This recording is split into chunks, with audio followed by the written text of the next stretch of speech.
Se você olhar com honestidade para a sua vida, provavelmente não vai encontrar grandes tragédias.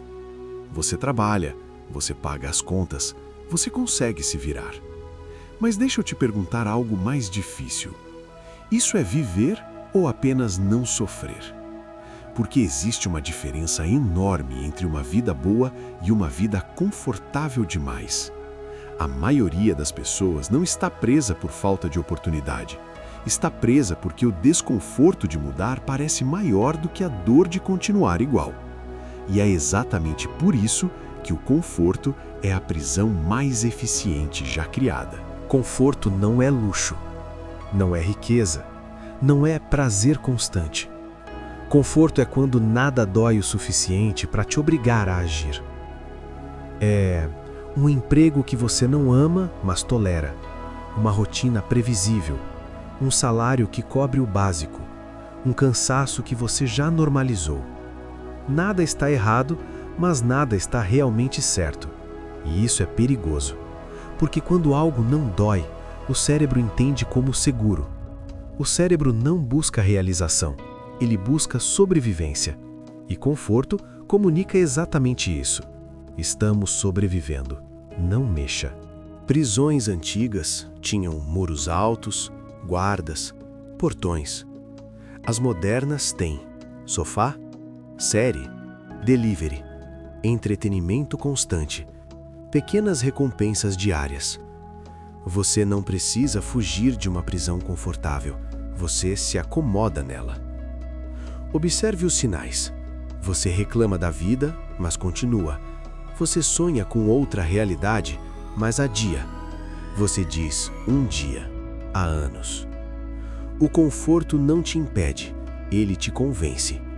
Ele diz, agora não é o momento. Quando tudo estiver mais estável, depois que eu resolver isso. E o depois nunca chega. Sem perceber, você faz um acordo silencioso. Eu abro mão do meu potencial em troca de previsibilidade. Esse acordo parece maduro, responsável, sensato. Mas ele cobra juros emocionais altíssimos.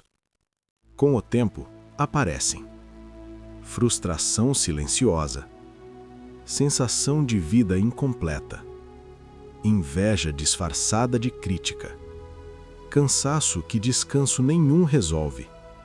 O conforto não destrói sua vida de uma vez. Ele vai desgastando aos poucos.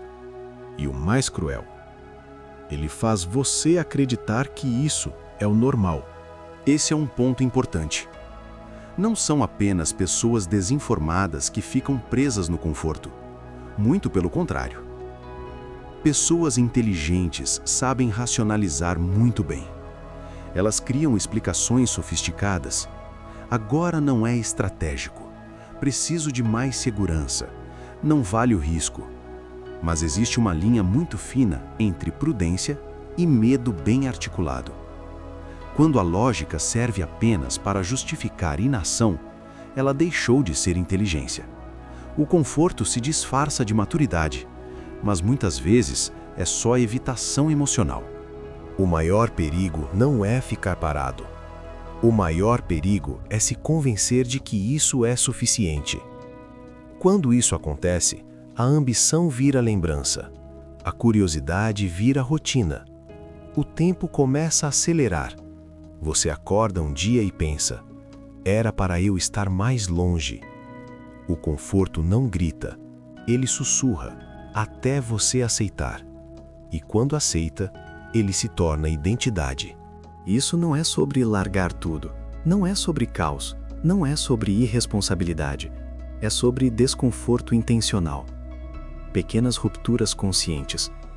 Fazer algo que você está evitando há meses. Dizer não ao que drena sua energia. Começar um projeto antes de se sentir pronto. Se expor um pouco mais. Errar em público. Priorizar crescimento em vez de alívio. Liberdade não começa quando você pode. Começa quando você decide. E decisão sempre gera desconforto no início. Isso é sinal de crescimento, não de erro. A maioria das pessoas não fracassa.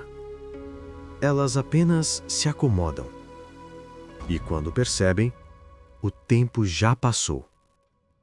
Então a pergunta não é se você está confortável. A pergunta é: quanto esse conforto está te custando? Se esse vídeo te incomodou, ótimo! Aqui a gente não vende conforto, a gente constrói clareza. Se inscreve! O próximo vídeo vai mostrar como o conforto se disfarça de liberdade.